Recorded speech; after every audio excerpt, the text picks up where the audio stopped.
everybody, and welcome to the Fandom Flux podcast, episode 59.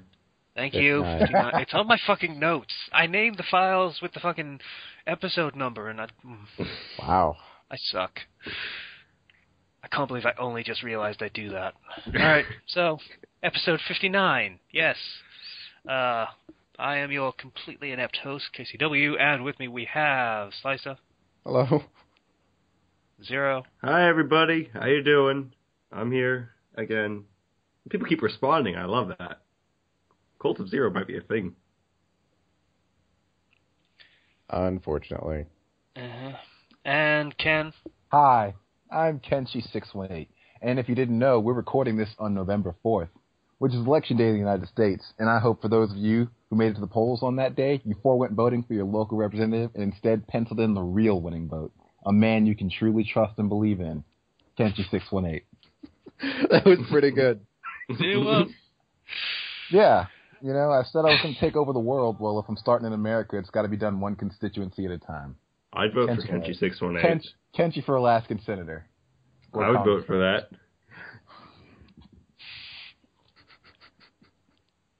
Okay, Segue off of that. So, what the hell are we doing? That's a good question. So, what have we been doing?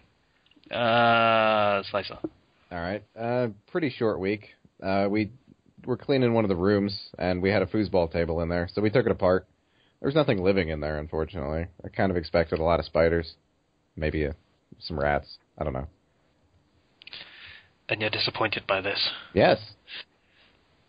That means if there's rats in there, spiders? that means we take care of one of their nests, and we don't have to deal with them anymore. Yeah. See, I have a feeling a lot of people are going, ick, there's rats in your house. But we live by crops, and once they take those down, rats kind of flood into any nearby building. There's no way to stop. Sounds like a party. Yeah.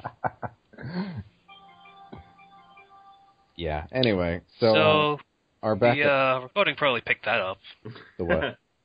Whatever it was. I don't know, I didn't hear it. Kenshi is one of the senators in Iowa, or wherever the hell Slicer is from. There will be no more rats in winter. My platform. All right, I can get behind that. Exterminate every rat. An exterminator for every farmhouse. Right. Oh, he's taking care of his people already. And a cooked goose on Christmas Day. I've never Nobody had likes goose, goose. actually. Goose is not that great, I'll be honest. I'd rather have a turducken. I agree. Those are pretty good. I've had both. Turducken wins, like, so much. It wins so much. Why are you going to give me one bird? Give me three. I miss turducken. We had that for one Christmas, and my parents hated it, so... Oh. Speaking of multi-animal meals, we have these every creature under the sun burgers. They're beef, pork, and venison combined. They're the greatest thing ever. Okay. So, I guess the turf version of a turducken. Pretty much. That makes sense. That's pretty good. Right. The family computer got monkey herpes. So we've been spending the past few days fixing that. Ooh. The computer got Ebola. Whenever stuff Oh god, Ebola's gone digital. Yeah. That's probably the case. Whenever our computers get viruses, we always call it stupid names, like monkey herpes, or... We made a joke on the mad cow when that was a thing. I forget what it was, though. Oh, well. I went to the midnight release for Advanced Warfare, because my brother wanted it. And that was quick. They just kind of gave us the game at 11 when we showed up. I don't think they're supposed to do that, but... My brother got a free copy of something with that bullshit one time. He didn't even pay for it. Wow. Oh, well. I got free pizza, so I think I got the better end of the deal there. Yep. Pizza. I like pizza. Yeah. I need to talk about pizza in a little bit. I beat the campaign in the next day for Advanced Warfare, which is to be expected. It's a Call of Duty game. They're not super long.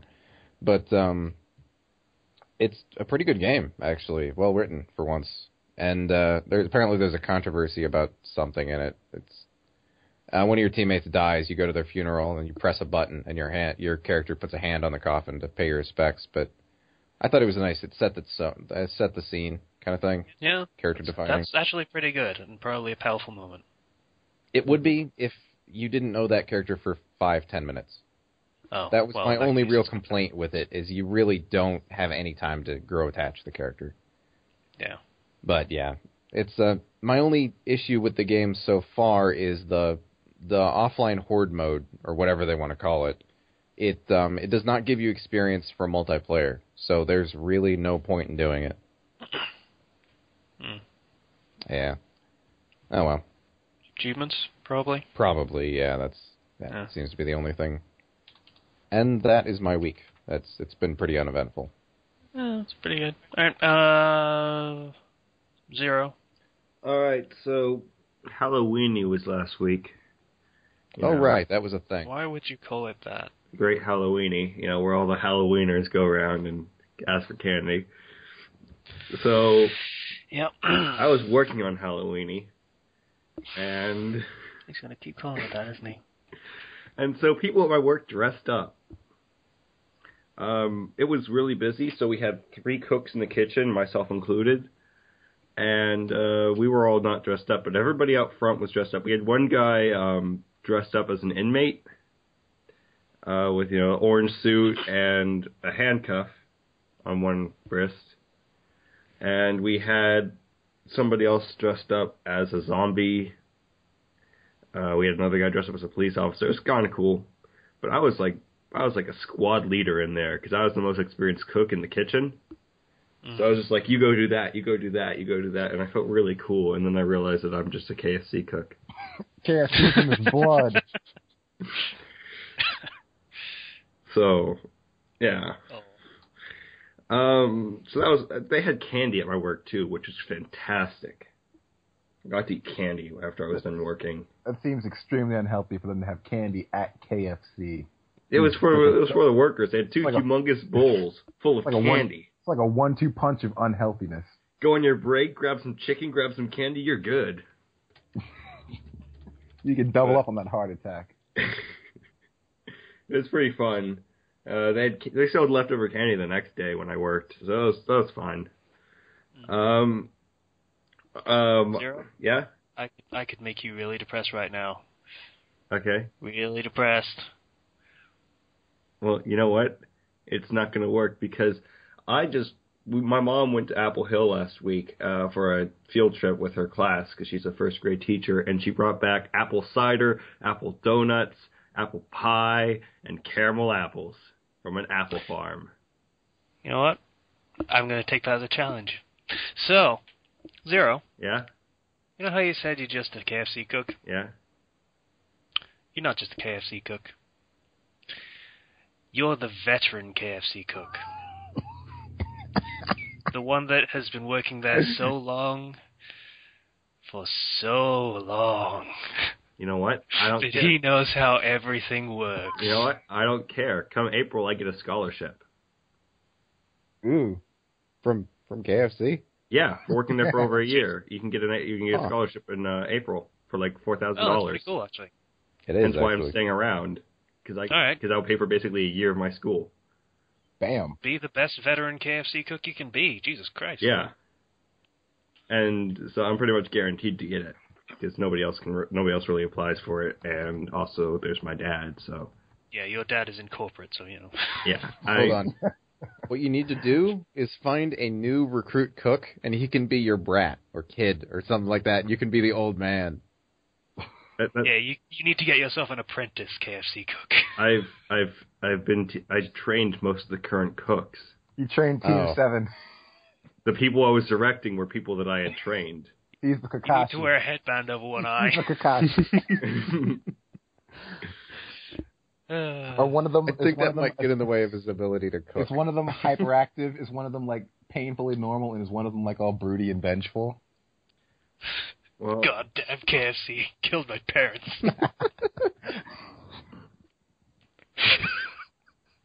gosh darn it. I don't even know what we're talking about in this one. I don't know. All right. Anyways, Apple Hill. You ever had apple cider from a real apple farm? Because it is. I'm a guy who likes his apple juice, and I have to say, and I fell to the floor after drinking that. I was floored. It was fantastic. Love my apple cider. And apple. One of the benefits of living out in the middle of fucking nowhere is we got a lot of produce around here. Mm. So yeah, it's pretty good. My mom bought this. You're supposed to mention that Zero is underage. Is it okay? It's apples. It was apple cider. It wasn't alcohol. Cider's alcoholic. Not the ones we got. We got just plain. It was more like just apple juice. Yeah, maybe Wasn't over alcohol. there. What kind of but wimpy a lot ass of cider are you ciders- making in that country? The kind that we don't have. It wasn't alcoholic at all. We have puny cider. Your country sucks. I'm gonna send Zero some Red's apple ale to get drunk off. I'll never drink. Never. Oh, Never, even if ever. it's apple, even if it's apple. Are we going to have to talk about Casey's misunderstanding of the English language again? Apparently. Anyways, so aside from the wonderful apple cider from Apple Hill, I had a almost religious squirrel experience the other day. This And- is an interesting story that I need to hear.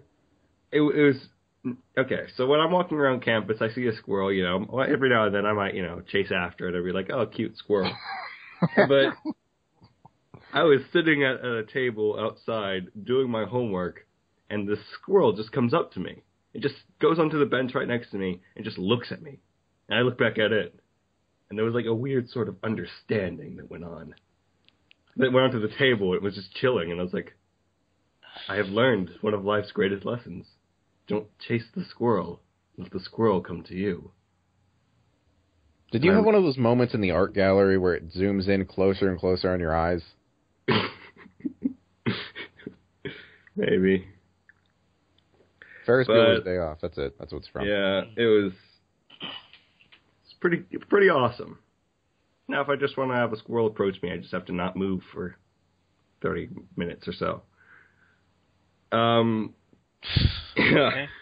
I finished the newest chapter of M1N470. By the time this podcast is up, it should be released.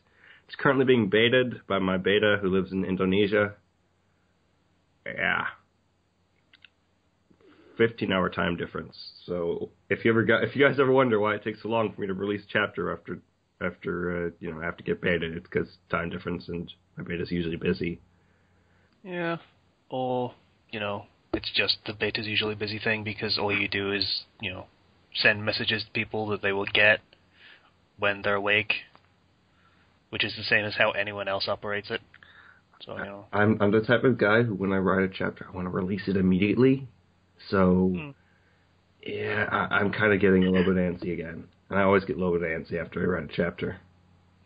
But, other than that, that pretty much covers my week. Halloweeny, apple cider, religious squirrels, and chapters. Average week. KFC. And KFC. At Halloweeny. I like calling it Halloweeny. We noticed. I don't know why. Because then I can say that, it's all the Halloweeners are going around. You're a Halloweener. I was wearing a costume, though. But that's my week. Yeah, okay. Hold on. I forgot some, and I missed a great chance to segue into it. Okay. My brother, actually, most of my family is on a paleo diet, so we can't have a lot of the candy that we get for trick-or-treating. And a few years back, we decided to do a charity thing where we send all of it to an organization that sends it to the troops, actually. It's like, I forget what it's called. I'll have to link it later, just because. But, yeah, we did that this year again. Yay! Yay. I guess. Yeah, I should have segued into that after Advanced Warfare. It would have been great. Oh, well. Yeah. I was going to say something, and then Slicer said that. All right, Ken? All right, so for my Halloween, it was raining, like really cold and raining. Oh yeah, it was raining over here too. So I couldn't, and I'm not going outside in a fucking singlet and a luchador mask in the rain, especially Holy cold shit! rain. I just realized your country is big enough where you can say it's raining, and then someone else will be like, "No, it's not raining here." Yeah. Yeah, no, it was That's cold kind of here, not the but it case. wasn't raining. Then again, in the UK, it's pretty much raining everywhere. So all I did on Halloween night was just get drunk in my house in a luchador mask with my friend, and that was how that went. Sounds like a party, Halloween. actually. Yeah. I did suplex nothing. anybody? No, I did not. I don't lose control of my inhibitions when I'm drunk. I didn't say. You're in a luchador mask? Huh? I'm pretty sure the luchador mask would inspire you. It Yeah. didn't. And plus, it's not necessarily losing control. You know, maybe you need to suplex. Maybe it needs to be done. No one needs to be suplexed ever. You sure about that? Because, I mean, You I've sure? met some people that really needed to be suplexed. There are better ways to attack them than suplex them if there's something needs to be done to them. Fair enough. I'm pretty sure wrestlers need to be suplexed on a regular basis. Well, funny that you say that because last week I bought the wrestling game that just came out because usually they make pretty good fighting games. You know, wrestling games are usually pretty good fighting games. Here's the thing. Over the last, let's say, be generous and say 5 years, the roster on those games have gone so downhill, it's terrible. Like, I watch wrestling, and I didn't feel like playing any of the characters in this game, really. Did they have the Hulk Hogan? I don't even remember. I bought it, saw the roster that was available, and then I went to see what was available to be unlocked. Wasn't worth it. It was just so low grade and stuff. And normally the thing about those games is the customization options are pretty strong. This game had less stuff than last year for you to make your own characters with and stuff. And you couldn't use your own music. To like give them entrance music and stuff, that's really kind of a big thing. Like you can make someone and give them the entrance music you want off of your hard drive. Couldn't do that on this. Does it have an online feature? Yes. Then they would run into some serious copyright issues. They do it in the last one, and the one before that, and the one before that. Maybe they did run into copyright issues, but then they decided that it wasn't worth the investment. Possibly. I don't know. I don't know how that works.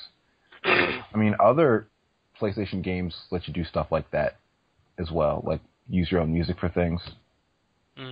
So I don't know how that whole thing works. So anyway, I ended up taking that back and putting money down on Advanced Warfare, which I have not picked up yet because I am lazy. So... it'll still be there. Yeah, it will be. That's why I'm being lazy about it. It's already reserved. There'll be 10 billion copies in shops and stuff. Yeah. So. In addition to They're that... going to need a lot of balancing issues for the guns in that. It's pretty crazy right now. I need to, I got some questions to ask you later, but that's not the time. In addition to that, I put out another chapter of History Strong as Shinobi last week. And I got in touch with the promoter for another fighting promotion. So, cool. One of the reporters at work was apparently, doing some thing on an event that was coming to a county near the one we live in. And he got the dude's card, and he was like, yeah, I talked to this guy, and I told him I had a friend of mine who was interested in this stuff. And he was like, well, get him in contact with me if he wants to fight. And now I have his card, and now I've talked to him and stuff. The next event is next week, so I won't be able to get on it. But the next time it shows up, I already have his number and stuff, so that should be way easier. Cool. Yeah. Fights. Combat. Good times. As long as the combat is mortal, I am fine. I don't think they allow that anymore. Oh. Yeah, no. Fatalities are kind of frowned upon. It's because there's a lot of fish hooking. Yeah. That's the only reason. Anything else, Ken? No, nothing I can think of, unless I'm forgetting something vital. I feel like I am, but I don't care right now. Go ahead. Okay. My week. What happened in my week? All right. So, I found out when I was looking at anime websites where you can stream anime entirely legally and, just totally above board and everything, that Funimation have dubbed the new season of High School DxD. Oh, they dubbed it, finally? I didn't know they dubbed the first season of High School DxD. Oh, is it bad? It's not bad, but the problem with it is it's just barely above softcore porn anyway. Right. And when I listen to it in English, it seems really skeevy. Like, really skeevy. I mean, what do you expect? I don't know. It seems less bad when it's in another language. I don't know why. Did you expect them to church it up just because they I don't know. translated to English? English makes everything sound dirtier.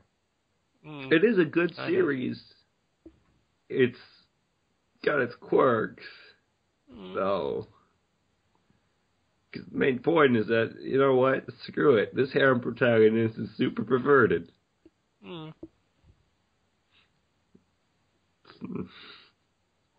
Yeah, so that was a weird experience, and I decided to not do that ever again. So, yeah. Okay, second thing. I will soon be the proud owner of the most absurdly over-designed pizza cutter in existence. Why? Okay. Okay, so, those old promotions they had in, like, cereal and stuff for, like, hey, send in so many box tops and you get a fucking laser gun or some bullshit. Do that? They don't really do that quite so much. It's more, it's evolved to the digital age where there's a code on the inside of the box and you input it, and then if you get enough codes, you can get a free such and such. Yeah, so I have a freezer full of mini pizzas at the moment because I decided if I wait until, I've bought enough of these naturally, the promotion's going to be over. That's usually the case. Yeah, that's how they get people. Yeah, I kind of wanted that stupidly over-designed pizza cutter because it has a laser pointer on it. Whoa. Well, okay, It's got a laser pointer on it, so you can make the perfect. This is a laser-guided pizza cutter? Precision pizza cutting. Jesus Christ. It's got a little button on the end of it, so it makes sound effects. I don't know what the sound effects are, but I'm very excited to find out. Advanced pizza cutting. Advanced pizza warfare. I'm kind of hoping it's like a buzzsaw, so it feels really Aussie kind of thing. I found something similar to this. I don't know if this is exactly what you were thinking of, but I found a picture of something which is currently filling my imagination right now. This might be what I was talking about. Tactical laser-guided pizza cutter. That is not, but it looks way more awesome than the one I'm getting. That's awesome. I want that, and I'm not even really? I don't even know what to do with Jesus Christ. Yeah, mine is not nearly that awesome, but that must be custom. Hang on, let's see if I can find the thing. When I look at that, all I can see is the world's most difficult thing to clean on. Cleaning that would be a pain in the ass. Okay. You can remove the light in another picture, it looks like. This is the thing that I'll be getting. I don't know whether you'll be able to see this or not, but... Slice saver. Yeah. A slice saver. Oh, God. It's a good name. I like it.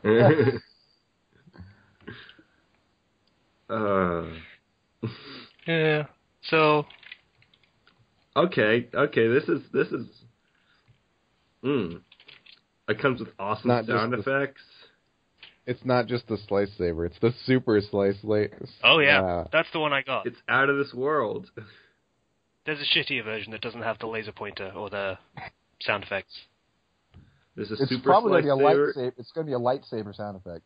There's a slice saber, and then there's the Right. super slice saber. Hmm. Oh man, but like precision pointing, it's pretty good. Project a line across your deep dish to ensure the perfect slice. Deep cutting wheel. Extra deep wheel to slice straight through your deep dish. Detachable wheel. Remove pizza wheel for easy cleaning. And awesome sound effects. Slice through your deep dish with style. Oh, this is great. I'm so looking forward to getting this thing. I'm hoping that it comes in like sometime this week so that I can demonstrate it on next week. Just take some video footage of you using I might actually do that. Just fucking demonstrate the fucking. Just splash it into the podcast.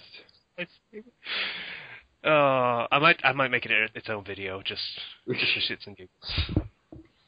Great. Okay. You have family recording, right? I do. Okay. I really don't want this to be Double-checking. screwed up because my power goes out again. Yeah. Is that what happened last time? Yeah. Yeah. Okay. It didn't go out. It flickered just enough to shut everything off. Did it Okay. stop you while you were exporting? No.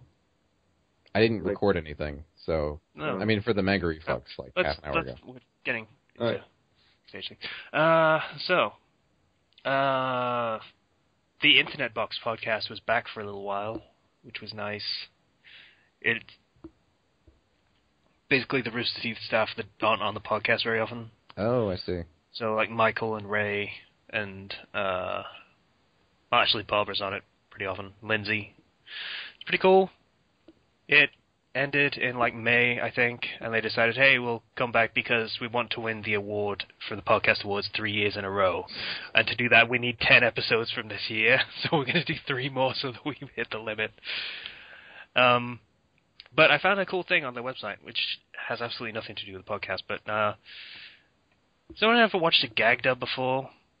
Yeah. Mm-hmm. Yeah, so there was a video of some funny moments from Ghost Stories.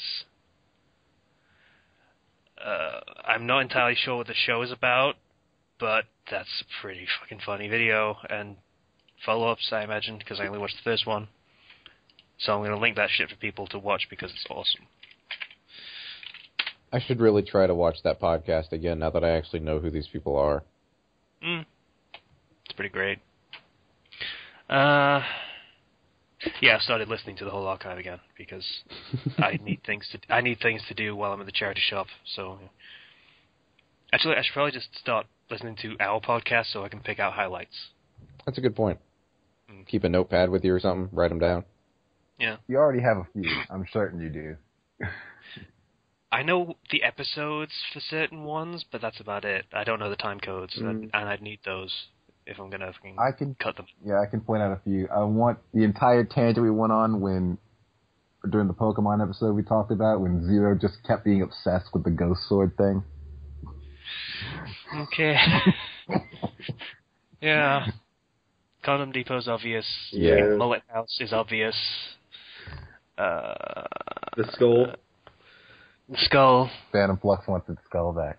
Mm-hmm. Mm-hmm. Yeah. There are many that we could pick out that are pretty damn good. The mustache would obviously have to come up Of course. at some point. It'd probably end up being a compilation of talking about that fucking mustache. Just one video, the mustache. Yeah. Anyway, okay. I know no one else watches it, but I have to talk about Doctor Who because I know, well, I'm fairly certain some people that listen to the podcast probably watch it, I guess. Filthy Hoovians. That's a weird name, and I never ascribed to that. I don't know. Never did. It's like calling yourself a brony. What the fuck? Not to offend any bronies that might be out there. Currently plotting my death. It's fine. I'm a fan of the show, and we all kind of realize it's stupid. I hope. At this point, I think people are starting to realize maybe we took things a little bit too far. And Casey wonders why he doesn't have his own cult. Anyway, so Doctor Who, it's a pretty good show for the most part.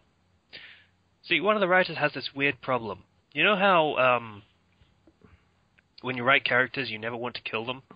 Mm-hmm. Yeah, sometimes.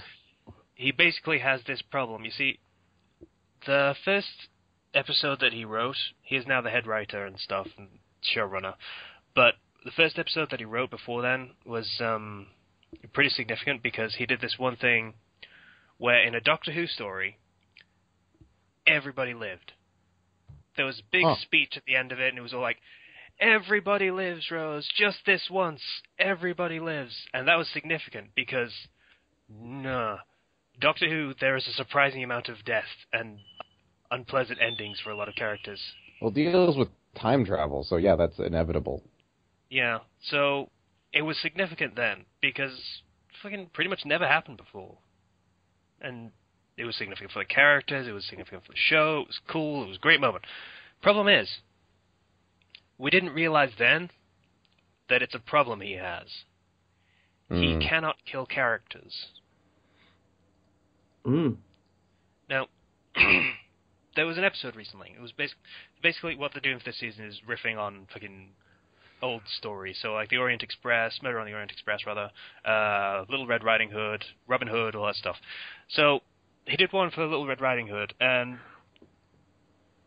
basically it was a really, really sad environmental message. Like, trees save the world from a solar flare because trees, somehow. We hit the head on the desk. And it was dumb. It was really, really dumb. And everyone was saved and nobody died. And one of the kids in the episode, because there were kids in the episode, and that's always a great thing in Doctor Who, by the way. That was sarcasm. Her backstory was that her sister went missing years before, probably dead. That's the thing. And literally in the last, 20 seconds of the episode, the sister reappears for no adequately explained reason. She is brought back to life somehow, and everything's okay again for everyone, even the people that weren't even plot relevant or no place in the story at all. I would head desk again, but I feel that it's no. This is sometimes, you gotta kill a character too, and keep That's him the thing. dead. It wasn't even that they killed the character. The character was dead You before just gotta the episode even started. Keep him dead. Not everything has a happy ending. Hell, it's sometimes better if they don't. Yeah. Yeah, so that was an annoying thing that happened. I actually meant to mention this the week before, but there's since been an episode where things are happening and people are dying again. And that's nice. It probably sounds strange to say that, but it's actually quite nice because it's been so fucking tame for most of the episodes. I'm sure people who actually watch that series will get it. It's a very good show. More people should watch it, even though millions of people watch it anyway.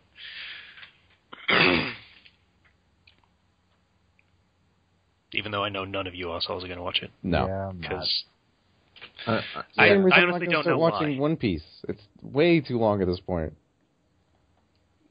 That's the thing with Doctor Who. You can pick up at pretty much any season start and just go with there. But I don't do that. I can't do that. Yeah, same here. And start from the reboot. How long ago was that? 10? Or the 10th Doctor, anyway? 2005, I think that was. Yeah, go back 9 years. All right. Yeah, but it's not your series lengths where it's 23 episodes or whatever. It's 12 episodes per season, if that. How long are the episodes? 40-something minutes. They're an hour plus commercials. Alright. At least Let's be honest, you're going to be watching it online, so 40-something minutes. Yeah. Yeah. It's worth watching. Yeah. I think that's pretty much it. So, yeah. I had more time off this week, so that's quite nice as well. Yay. Yeah, though I might be coming down with something, so I might end up being off on Friday anyway. Which would be unfortunate, actually. But never mind. See, I don't mind working there. It's just when they keep calling me in over and over and over again. Because people decide not to show up. Yeah. Oh well. Alright, so, next topic is... Okay. This topic is titled, You Are Reading a Story. Capital letters, in quotes. So, these are the moments where... immersion completely broken. You do not get to pay attention to what's going on in the story anymore. We need to tell you that this is a fucking story for really, really terrible reasons. And there's a couple of examples of ways people do this here. There's 3, actually, now that I think about it. Lyrics. Yeah, that one's can be pretty bad. Yep. So I had pretty much a whole rant at writer this week, I think it was, of using lyrics in a fic. And, yeah, it was pretty bad. Basically, I think it was, what's his name? The white rapper that's popular now that isn't Eminem. Mm-hmm. I forget what his name is. Macklemore? Probably. Yeah, one of his songs, and a lot of the lyrics were just basically, nah, nah, nah, nah, way hey, something, let's go, or something. And they put those in? Yeah. So, my point for lyrics was basically, you can't do that because, 1, it's not going to match up to the music, so if someone's listening to the music along with it, it's not going to work. 2, people might not know the song, so if they don't know the song, then you're forcing them to stop reading the story so they can go listen to the song and get what you're trying to get across. 3, you're probably not going to match the tone just by using the lyrics and get the feeling with just using the lyrics. And I'm pretty sure there was a 4th point, but it was fucking a week ago. I'd have to look up the review. But basically, yeah, you pretty much can't do that and make it work. It just doesn't work. Not with music with lyrics. Instrumental stuff, like a suggested soundtrack kind of thing. I enjoy that. That's fine. That's basically the suggestion that I came down to was, like, say, at the top of the chapter or the bottom of the chapter, make a little marking or a note in the chapter and say, hey, you should listen to this song while you're reading this part because it really fits quite well. I don't really like doing that either.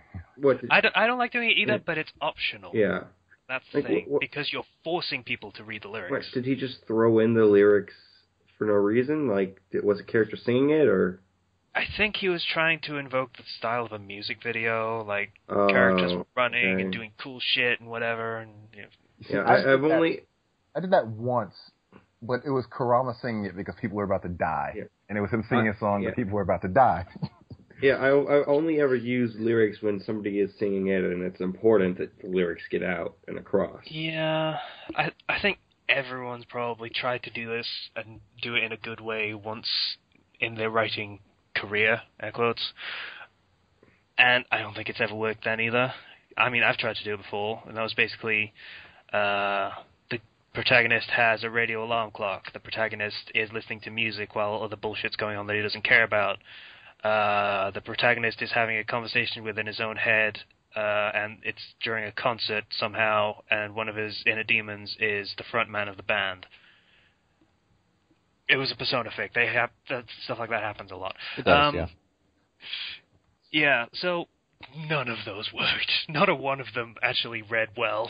So, yeah, it's not a thing you can do, just lyrics on its own. And most importantly, it drags you out of the story because you're not focusing on the story anymore, you're focusing on the song. The thing with optional playlists and saying, hey, you should listen to this song while this part's going on, is that it's in the background. You're not really focusing on it. You're still focusing on reading. Also, the key word here is optional. You don't have to do that. It's just an author being helpful. So maybe try to get you into the scene a little better. But, everybody tries to get lyrics to work. And I've seen some cases where it hasn't been too bad. And that's actually kind of worked kind of well. But there are a lot more cases where it doesn't work. So, yeah. Also, another thing that really ruins immersion, and I feel like we've talked about this before, but this needs to be mentioned, author notes in the middle of the chapter. Yes. That was my next point, yeah. Anywhere that's not the end or the beginning of the chapter. Like, you can do your author's notes before the story begins. You can do it after the chapter ends, but not in the middle. If you want to clarify a point, do that in the author's note at the end. Do not put in, like, parentheses, AN, this part means this. I don't need people dropping their Sukomi in the middle of a fucking story, dude. Save that. Yeah. The only thing I'm willing to let go for that is when somebody has a number in parentheses, and then at the bottom it says what they actually meant. That's fine. I'm willing to accept that. It's kind of in the way, but, I mean, it's the best of a bad situation. Yeah. That's perfectly fine. It's, but then sometimes people might use that too much, and then that's a problem, but really it's when you try to say something or you try to interject something in your own story in the middle of it, because we're reading the story, we're getting immersed, and all of a sudden, third voice comes in, it's like, oh yeah, that part, just ignore that. That part means this. Yeah. It also means you as an author are completely incapable of saying that within your story. That you need to drag us out to tell us this. Yeah, it's not good for anything. Not good for you, not good for your readers. I mean, if you don't have to, like, sometimes people will do that and they don't have to even explain it. Like, think about whether or not you need to. Don't underestimate the intelligence of your audience. If it's important, you need to be able to say it in your story. If it's not important, you don't need to say it at all. Yeah. I'll probably get a lot of shit for this, but I just assume my readers are idiots, so I have to pander to the lowest common denominator, I guess. You'll get shit for the pander to the lowest common denominator thing because you're pandering, but I don't really blame you for the thinking people are stupid thing. A lot of people are stupid. I'm stupid. I would prefer everyone get the joke rather than try to make 5% of people laugh, I guess, or get it. Yeah. I'm not stupid, I'm brilliant. Right, of course. Kenchi's stupid. He has his moments. Everyone has them. Genius. What I'm trying to say is everyone has their stupid moments and don't get something. Yeah. And, explaining it isn't going to make it better. Pretty much. And if there's that one guy who doesn't understand something at the end of your story, just respond to them with like a PM and try to explain it to them there. Don't try to edit the story and put in a little note, in the middle. Yeah. And the third example I found of this you are reading a story moment style thing is a weird one. I've literally never seen this before, but it was significant and weird and jarring enough that I had to mention it here. I read a Harry Potter story recently. It was a parody story. I think it was technically a self-aware cliche story, which is the thing we're going to be talking about in a little bit. One of the Harry Potter goes to Azkaban, gets betrayed by everyone, and they want him to forgive them and stuff. One of those stories. Mm-hmm. And Harry kept making strange comments, and they were references to fanfiction authors. So he would say, "Oh, this is such and such moment," or "You're being such and such thing right now," and the author would put in the pen name in the insert whatever thing. And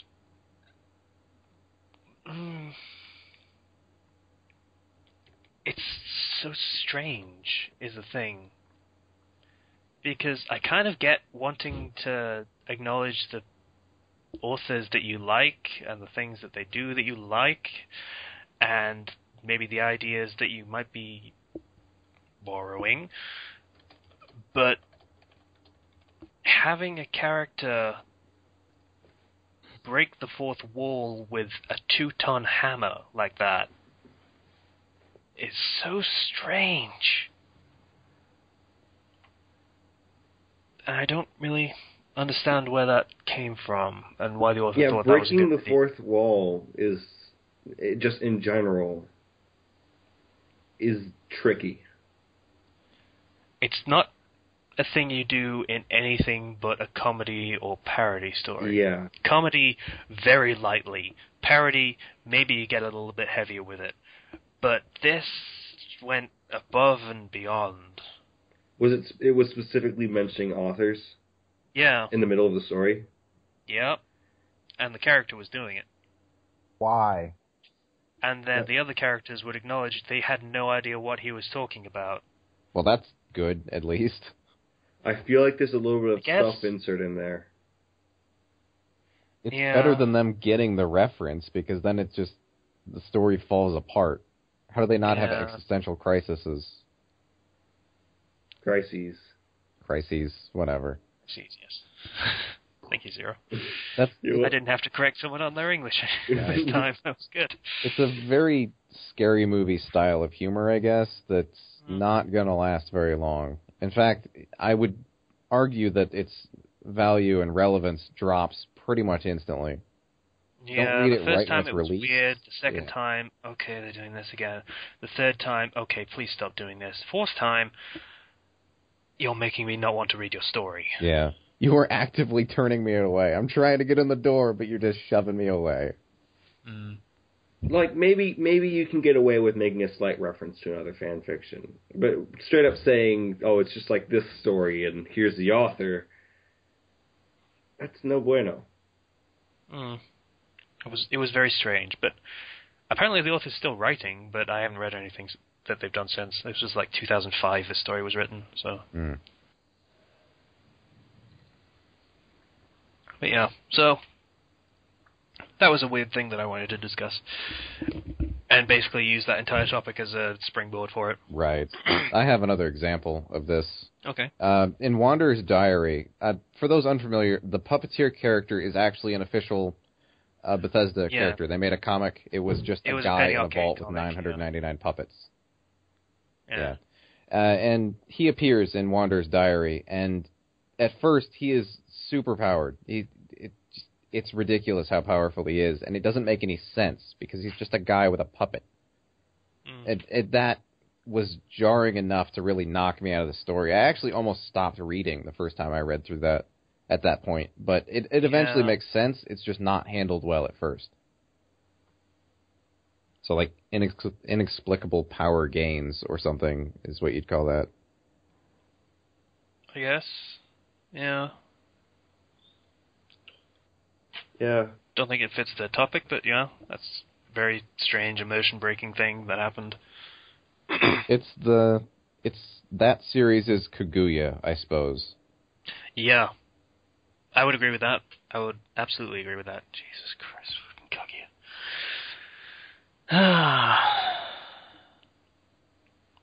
Is Ken still here? I'm right here. Stop being silent. It's scary. Silent Ken, standing in the corner, glowering at us all. I don't glower. You don't talk either, so we can participate, please. Thank you. Oh, I'm sorry. Is that such a fucking burden for you? Fucking sighing at me. Fuck Jesus. balls. Continue.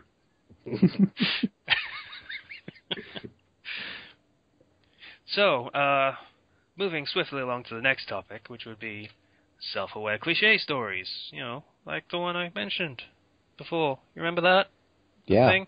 Yeah, that happened. So, yeah, these are the stories that are upfront about, hey, this story is absolutely a cliche idea, but I want to fucking see what I can do with it, or this is absolutely a cliched idea, and I'm going to take the piss out of it for the entirety of this fic. Yeah. We should split these into different categories, actually, because one type is the character knows they're in a story, or something to that effect. Yeah, that's a different kind of self-aware. Yeah. So, That would be the self-aware cliche, not the self-aware cliche story. It's a story that acknowledges that it's cliche. Yeah. Is what we're getting at. And I've seen some examples where a story that acknowledges itself as cliche can eventually... Can you give me an example of one of these? Like something that specifies it. Naruto, a cliche parody, would be one. Where the author is like, hey, all these ideas are completely cliche, they've been done so many times, but I'm going to do them anyway, and we're going to see what happens from that. Yeah, and actually came out pretty damn good. Yeah, sometimes they can actually turn out to be original and unique in its own way. But that's not always true. Yeah. Naruto, a cliche parody, is like the exception and not the rule, though, because they mention author names. Naruto reads fan fiction in the afterlife before the story starts. Yeah. And yet it somehow manages to work. I don't know how that happened, but yeah, that's absolutely true. What's the one that Third Fang wrote? Does that count? Is that one? It might be. No, it's not. It's not. I'm gonna look it up. Cliche parodies from Naruto's Brat. I'm not sure who Third Fang is. Oh, Third Fang's is once again with a little help. The one where he had all those OCs come in and just completely... Oh, God. Does that okay. count? I don't know if that... Does that count? I didn't read that one, so I don't know. But it's Naruhina, and that's a cliche in itself, so... I suddenly hate everything. Thanks. I love taking little digs at Slicer for that. That's great. So much. It's satisfying. It's great. Yeah. So it's weird that guy also wrote from Fake Dreams. Isn't it? Is that the same guy? Yeah, it's the same guy. Wow. I knew the username was similar, but I thought it was just like a coincidence. But that's weird. Oh. Shit. I can't hate him as much now. Who? The author of Then Again. Oh. I was ready to never acknowledge that guy's existence again, but now I have to. Damn it. Well, the writer improved, Well, power to him. True, that's a good point. I can look at it like that.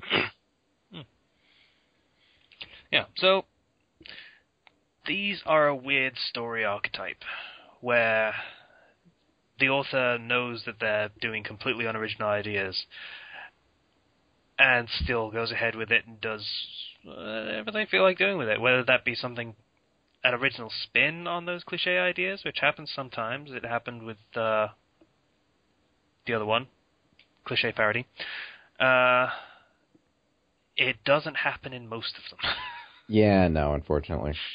Just because you're aware that the thing is a cliche doesn't make it not a cliche. But you still need to add something yourself, or it's just fucking you're adding nothing. Just because you acknowledge it doesn't make it better, I guess. This can be reversed as well in a really bad way. It's people that avoid cliches because they just instantly associate them with terribleness, and then they write these outlandish things that are terrible. I've been hit with that. That's an unpleasant thing, where the entire well has been poisoned because there were quite a few that did a certain thing and it was terrible.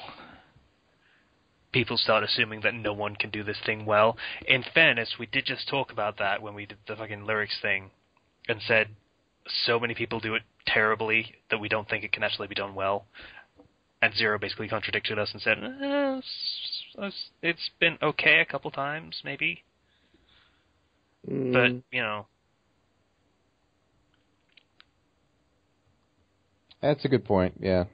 I suppose there are some cliches that are just like that because people avoided cliches, and then that's a weird concept. It's like, instead of taking the mountain pass, they took the cliff. And then now the cliff is a cliche as well. So there's nowhere to go. You have to go with something entirely original, no matter how little sense it makes. You could And try the story suffers for it, because if you went with the cliche route, people would hate it anyway, right? It's Sort a of. sad thing. At least that's what they assume. I mean, Yeah. you could take the drive up the mountain approach, but that's not always going to guarantee to be any better or worse either.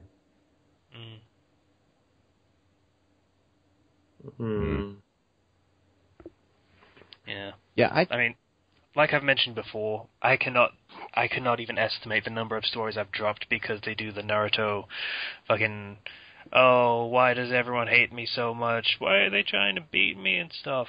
And I've dropped so many there are some stories because cliches. that's how it started. There are some cliches that you have to avoid, like the plague, because they are overused to the point where it's just automatically no longer fun. I'm willing to use those if I absolutely need to. Yeah. And there are other cliches which are used, but they're not done to the point to death, basically. Like, it depends on what kind of thing you're trying to use, is what I'm trying to say. I have this problem where I pick up mindsets by osmosis. So if I read a mock fic, then I start mocking everything else I read. So yeah, that turns into a problem if I find a good fic that has moments where it stretches your sense of disbelief or whatever, and then I'll just have a bad impression of that fic and it ruins it for me. So I have a very low tolerance for parody mock stuff. Here's the thing. I don't mind cliche concepts. It's when you take that concept and you just use the scene that I've seen a billion times and barely change anything about it. Like, I could read your scene without even reading it. I could just skip your next 2,000 words because I've seen it 300 times already.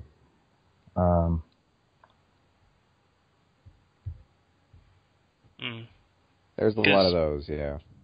Yeah, to use an example of something that I've written, I did the Harry Potter thing with, he goes to the bank and sees his account manager, and hey, he's the head of he owns a couple more vaults than he realized, like the Peveril Vault and Gryffindor Vault and stuff. Right.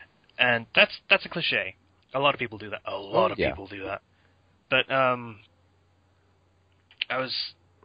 did it in a slightly different way, I think, because I had everything kept very clinical. Whenever Harry has a moment like, oh shit, I don't know what to do with any of this, the manager is very uninterested in anything that Harry's fucking doing or whatever. He just wants to get this whole thing done so he can go back to work. So I think a lot of what can make a cliche an interesting thing is how characters deal with it. Yeah. Yeah. I mean, characters are the thing that moves the story forward, so if you want to move the story in a new, interesting direction, then you need to have the characters move in the new, interesting direction and react in interesting ways that haven't maybe been done before. With that example specifically, you stuck with the goblins or warriors, time is money characterization and just took that to its... Well, you kept consistent with it. Yeah. Which not a lot of people do. They always humanize the goblins, I suppose. Fucking nice goblins. Yeah. Goblins are not nice. They should never be nice. They're nice if you pay them. Yeah. That's about it. Yeah. Anything to add, Ken? No, I mean, much touched on it.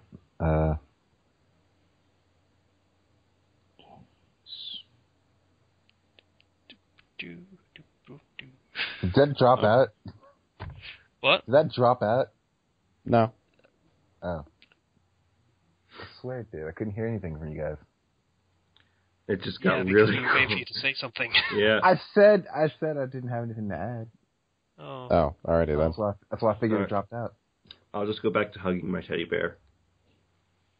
Okay. The next time Kenshi has anything to say, everyone shut up so he can say something for once. Sure. Come on, Ken. Fine. Please? Fine. How about this next one, then? The one that I just dropped in the chat. Okay. That's a whole other topic idea, though. I mean, Yeah, that's a topic idea that we need. That's a different thing that we need to do Fine. at another time. Fine. Stories that created cliches, though, is a good topic idea. It is. So we add it to the fucking topic list. it's going to take some research, though. So, Yeah. Because some of these cliches have been around for a long time. Yeah. All right. As a non sequitur, I have a teddy bear on my head. Now let's continue. good work, I think. So, what's the next topic? Contractions is our next topic. To be very, very specific about this has nothing to do with fucking labor. This is not giving birth. No, this That's is a different, another topic. You guys are retarded. That's a topic? This is using apostrophe. We should probably do, actually, What? childbirth as a topic, because that's the thing that happens in a lot of stories. Okay. I'm going to add that to the list as well. Oh, Sure, God. why not? All right. That's going to be fun. That's going to be something. All right, so contractions, Yeah, shortening words. Contraction. This is shortening your words. So, narration. Probably not do it very often. Hmm? Yeah. Yeah. It But depends. don't completely cut it out, otherwise your narrator sounds like a robot. Yeah, And that's, depending on what you want to do or go for, that can't be good. it's highly dependent upon the tone of the story. I'd say with a narrator especially, like if you want it to be kind of a more sort of formal kind of, Yeah, there's a formal tone you can have with a narrator where he speaks very properly and does not use any contractions and speaks very eloquently as though he were part of some high society circles or something along those lines. And he would not use very many contractions. and he would never use the words. Even when it is appropriate to do so, he would decide to avoid such behavior. Riff-raff? I don't know why I'm doing this. I don't know why I'm doing this accent. But like you would not have that a narrator. I don't think you would ever have a narrator unless it was like first person use the words ain't or y'all, because those aren't words. I think Yeah. ain't is actually an official word now, but y'all it? is probably Better never going not to be be. recognized. It better not be.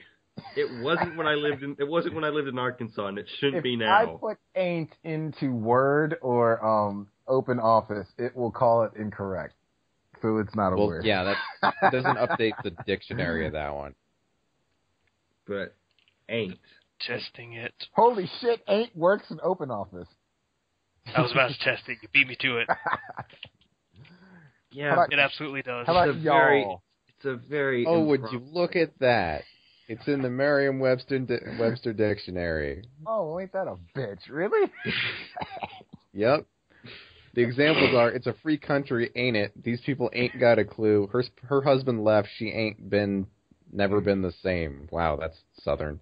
That's Yeah. awesome. One If for the She you're ain't never been the same. They have a double negative in a dictionary. If you're going to Yep. use the word Oh, ain't, yeah. that's something a character would say. It's not necessarily something that the narrator would use, unless Ain't. you're Southern. Contraction- Unless you're going with the Southern narrator for some reason, you're not going to use ain't or y'all.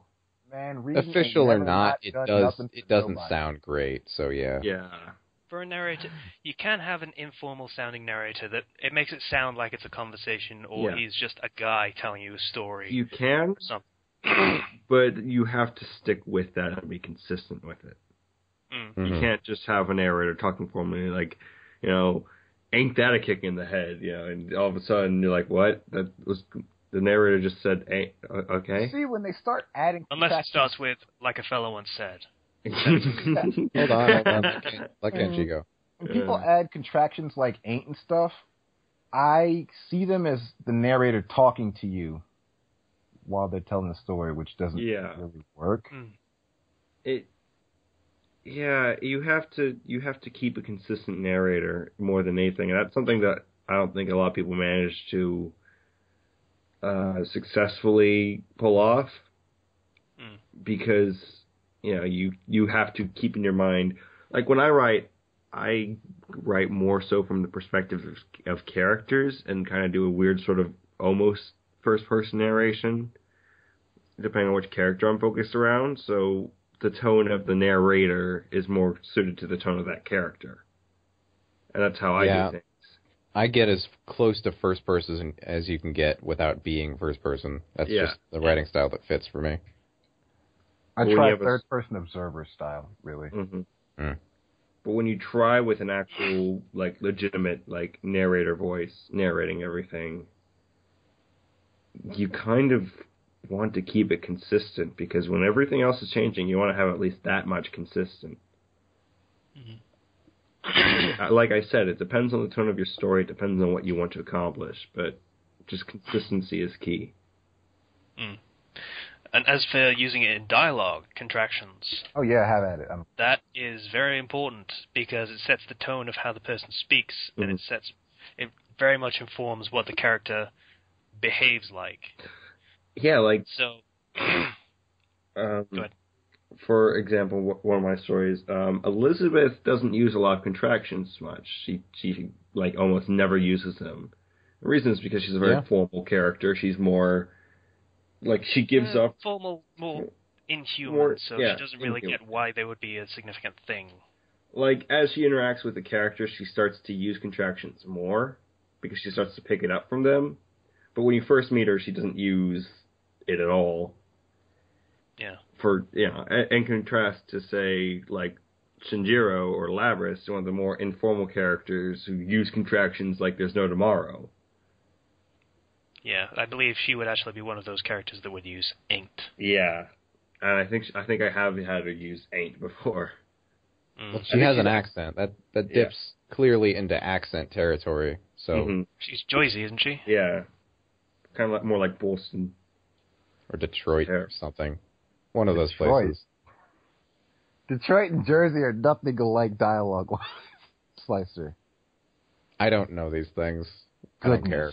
Like it's more like Boston with the clam chowder. Like that was terrible. I can't do it. It's pretty bad. I just wanted to say clam chowder. I love that these things are probably offending someone out there, and I have no idea why. My dad was born in Jersey, so I know that accent. That doesn't mean you can make fun of people from there. I can't relate to somebody. No, I'm just saying I can't do that accent very well, or Boston accent, or anything. I can do some accents. I like Boston accents. They are. I don't know why. I like them too. With clam chowder. I also like Boston the band, but that's probably entirely unrelated. Oh, I like Boston. Everyone likes Boston. Yeah. So contractions, it depends on the character. Like you want to think what would this character say and how would they say it? Well, how does their personality fit what they say?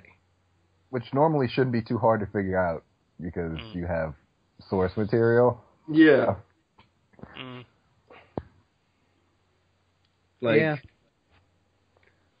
If you have a character that is introduced and they're very informal, and then all of a sudden they start, not using contractions at all, and they're just like... That's a pretty clear sign the author has run out of canon dialogue to rip from the story. Yeah. Yep. Like I said, consistency is what you always want to accomplish with stories, and with contractions especially.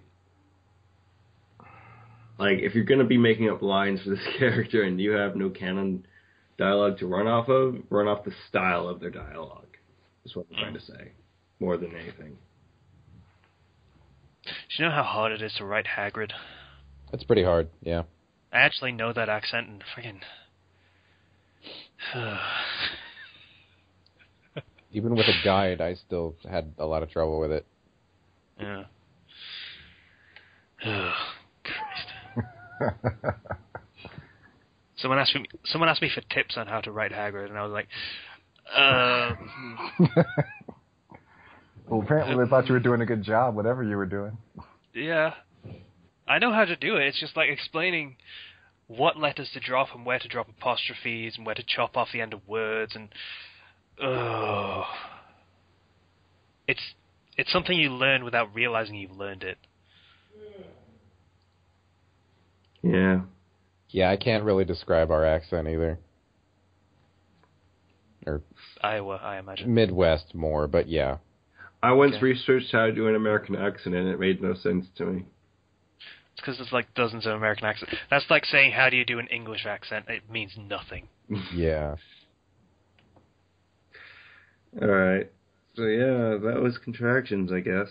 Hold on. Yeah. Right. One thing the author has to look out for when it comes to narrative is in scenes where it seems like time is moving faster, like action scenes or tense situations, that kind of thing, I find myself dipping into using contractions a lot because it seems like things are moving faster. I'm not sure if that's a common problem or not, but... It's probably a good practice because contractions are there so that people can say things faster. Yeah. So it makes sense that even formal characters might drop to using contractions more often. Mm-hmm. It depends on the character, but you might find a lot of characters would start doing that in such situations. Yeah. Okay, so we're on to question time. We got 3 of them this week, so Hooray. yay. We might finish in under an hour and a half this week. Does anyone got recommendations? Yeah, I have one. I do not. I got one. Okay, maybe. We'll see. What Scares You by Johnny. Hey, Johnny, by the way, join us in the YouTube comments, bro. You're literally the only one that's in... He joined us once. You're the only one on Blogspot now. He joined us once and said, "This is Johnny," and then he went back to the blog spot. Bro. So, I used to be scared of heights for the longest time. I still kind of am. And there's a legitimate reason for that. I fell on my head as a kid. I got a concussion in kindergarten. And it was kind of terrible and one of the worst experiences of my life. I'm also scared of making left turns, and that's because I got in a car wreck with 3 cars and somehow miraculously didn't die. So yeah, I'm scared of things by experience. Okay. Okay, go ahead. Okay, Ken go. Go ahead. I don't know about scared, but yeah, heights unsettle me. It's like my testicles try to shrink inside my body. It's really uncomfortable feeling. Yeah. Fair enough. Let's see. Bugs disturb me, but I honestly don't know. I mean, yeah, I can't think of anything. Okay, Ken? I'm afraid of 2 specific things. I'm afraid of anything that I can't see coming, and I'm afraid of things that are out of my control. So you're afraid of ghosts? No. I ain't afraid of no ghosts. I'm pretty sure if there were ghosts, if it was proven that ghosts would exist, I would find or come up with some way to fight ghosts. So I wouldn't be afraid of ghosts. Apparently yelling at them works. I think if ghosts exist, you would probably try and find one of the best fighters who ever lived and have a chat with him. So his ghost... No, I'd probably do that. That'd be an interesting conversation. I'd go find Muhammad Ali and frickin' Bruce Lee. He's not dead. Muhammad Ali is not dead. I was going to say. He's not dead? Bruce Lee's dead. Well, we need to fix that. Whoa. Wow. Good luck with that. I'm just kidding. But no, Bruce Lee, or one of the ancient martial artists of the past, who had all the power. I don't know, I'd find... Ghost could probably fight, right? We could set up some fucking legendary matches and shit. Ghost Fight Club? Yeah. Mm. Hey, would anybody go and talk to Michael Jackson? I kind of think that my brother would. He liked Michael Jackson's music. Right. First rule of Ghost Fight Club: no phones. Yeah. No one's going to be calling anybody assholes. I can't say I'm afraid of ghosts because, I mean, I've been haunted before. It's just kind of inconvenient. Yeah. I heard ghosts are weak to the radiation from cell phones. Huh. Okay. Fun fact for you. Fact, huh? Yep. That's a fact, totally, is it? it's a fact. I get all my facts from Aqua Teen Hunger Force. Uh-huh. That's... Okay. Wow. We, That's a real yeah, reliable we've source. seen- Anyway, Yeah. I am afraid of things that I cannot see coming, so I am terrified of backflipping, despite the fact that I've proven to be capable of this already. I can't. I can see that. I'm terrified of backflipping. And the other... Well, I saw a fucking football player do one of those and fucking break his neck, so... Yeah, I've also seen too many videos of people falling on their heads doing backflips. Yeah. Dude, that was a bad video, by the way. Football The guy- player scoring a goal, does backflips, lands on his neck, and fucking... He's just fucking gone, dude. Just instantly. That was bad. The one I saw that scared me to death is like from the old show that used to come on around here. It was like a dubbed over version of a Japanese game show called Most Extreme Elimination Challenge, where they just dubbed over it in American or in English and made fun of it the whole time. One dude did a backflip Right. went on his head before taking the course. It was great. It's on YouTube. They just dubbed over it in American. Yeah, and tried to treat it like it was legit, but they were making fun of it the whole time. It was great. Kenny Blankenship. What was that called? Because I need to link that. Most as well. Extreme Elimination Challenge. All right. There we go. Casey, what are you Losing a scared of? limb. I'm absolutely terrified of losing a limb or becoming crippled in some way, but I'm not sure if that counts. 'Cause You know that's what? like- Definitely blind. Yeah, I'm scared of that. You know what? If I lose both my legs, I'm fine. I can still type. If I lose both my arms, I can still kick people. That's going to be your life, just kicking people. Yeah. I'm fine with that. If I lose a hand, or my hearing, or my eyesight, then I can't do the things that, I do. So, yeah. If I lose a hand, I'll get the thing like Haas Delgado from Grim Adventures of Billy Yes. Mandy. I can Yes. switch to like a hand to type with, a fist to punch things with, a hook, or whatever else I need at the time. Haas Delgado. Okay. Yeah, I'm afraid of buzzing insects, all of them, because I can't tell what they are. I was stung in the head 3 times when I was a kid. And within like a few months. 3 times in the head by 3 different insects. And I'm still fine. They never found the stingers, but it doesn't matter. Right. Okay. Has anyone ever seen a hornet? Yes. Yeah. Those are scary motherfuckers. We do get nests of them out here, I mean, like... Okay, I'm never going to visit Slicer. Yeah. Never.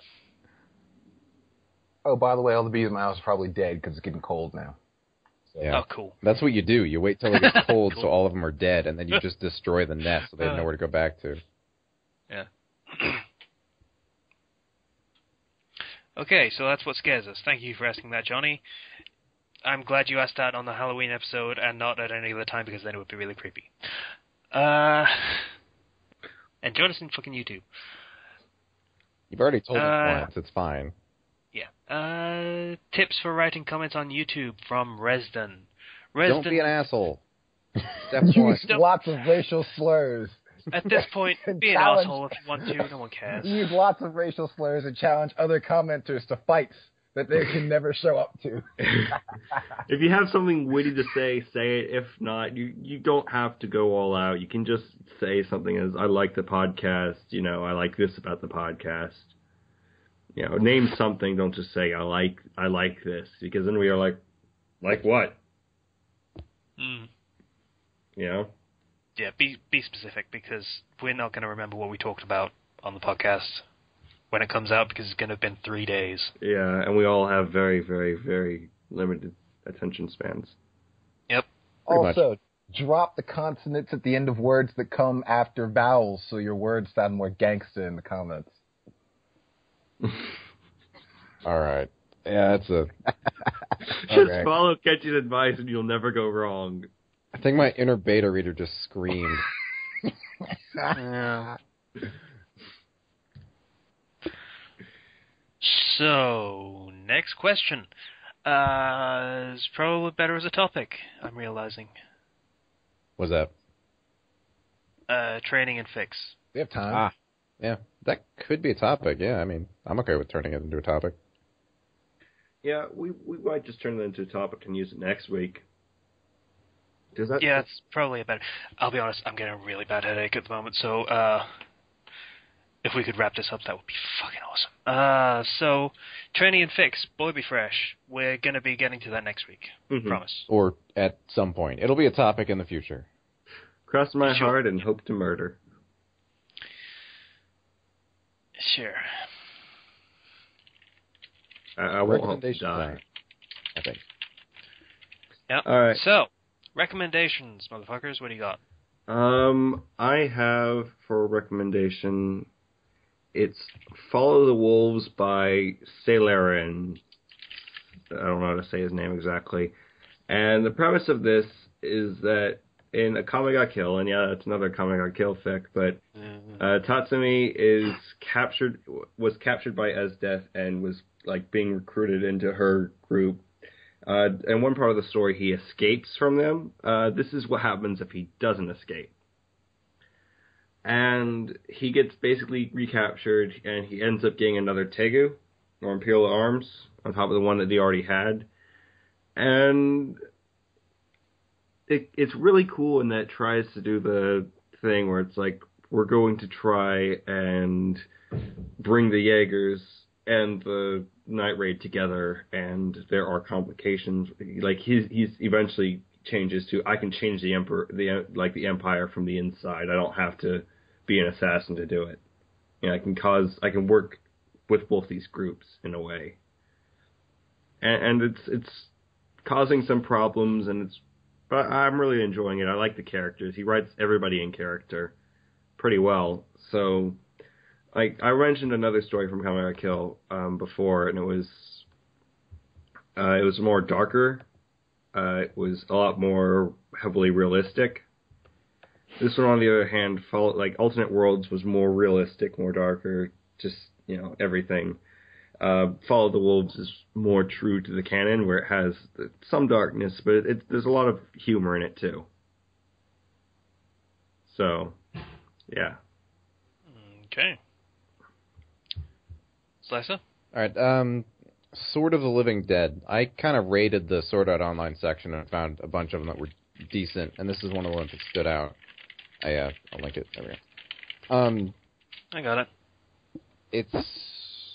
Instead of a fantasy setting, it's zombies, or undead things, rather. Oh. Yeah.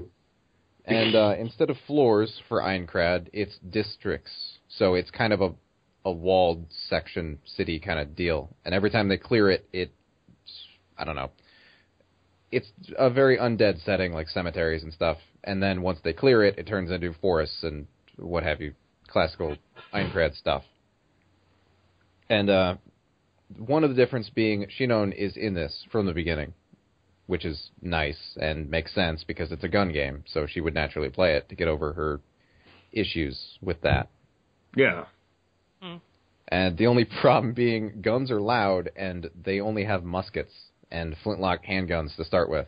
So she ends up dying a lot before the game turns into a death game. And that has some issues related to it. Like, yeah. Goes full on Asuna zombie game would be really bad for the death game. Oh, yeah. Yeah, Players turn, yeah. by the way. They come back. Are they really bad? Like, are they actually dead in the real world, or are they still conscious but trapped in the body of a zombie? In this fic, they're just dead, and their player avatar comes back. And okay. What gear it's wearing and what skills it was translate to how powerful the zombie is. That has never really become an issue aside from a lot of... In one of the latest chapters, something happens with the army, the Aincrad Liberation Force, and a lot of them get turned. And it's kind of an issue to face all of the tank players at the same time. That sounds really interesting. It does. I want to read this now. Mm-hmm. Oh, it, as of right now, the last, I don't know, chapter 4 through 10, it's got 10 chapters right now, all focus pretty much on Shinon and her tale, I suppose. Then 10 is kind of Elizabeth's story, and I get the impression it's going to focus on Kirito now for a while. Or Asuna, but it's mostly a story about Shinon at this point. So if you're not interested in her character, you may want to give it a pass until it gets a little longer. With Zambambos and Zambinis. Yeah. Yeah. Oh, okay. One thing of note that I really liked about the story is there's unique weapons. The modern weaponry is unique rare drops, and they're cursed. You cannot unequip them once you do. So her Hecate rifle is in this story, and she gets it. She gets it by cheesing a boss. Pretty much the same thing that happens in Gun Gale is she gets trapped on a ledge and just has to shoot at the boss with a pea shooter until it dies and gets it. I thought that was fantastic. That's not done enough in video game fix. Dark Souls. Yeah. It's basically Dark Souls. Pretty much. Just cheese it out and, like, pew-pew until it dies. Yeah, the games we played did that a lot. It's pretty great. Mm-hmm. So that is my recommendation. Special mention going out to Kirita Chronicles for being 400,000 words and being terrible. Yeah. Thanks for just getting my hopes up and then dashing it. Okay. I guess we're done. Yeah. So, fucking... Seriously, headache, it's getting bad. I would like to thank everybody for listening to the Fandom Flux Podcast, episode 59. If you'd like to get in contact with us, you can do so through the Blogspot page to the comments. Though, Johnny, please come over to the YouTube. Yeah. Or through our own personal profiles on fanfiction.net, though we prefer you didn't. Or through the YouTube channel through the comments, which we would prefer you did. Once again, I would like to thank everybody for listening to the Fandom Flux Podcast, episode 59. Bye now. Bye. Vote Thanks for for sticking Kenshi. around. Vote for Vote for Kenshi. Kenshi. Vote for Vote for Kenshi. Kenshi. Yeah.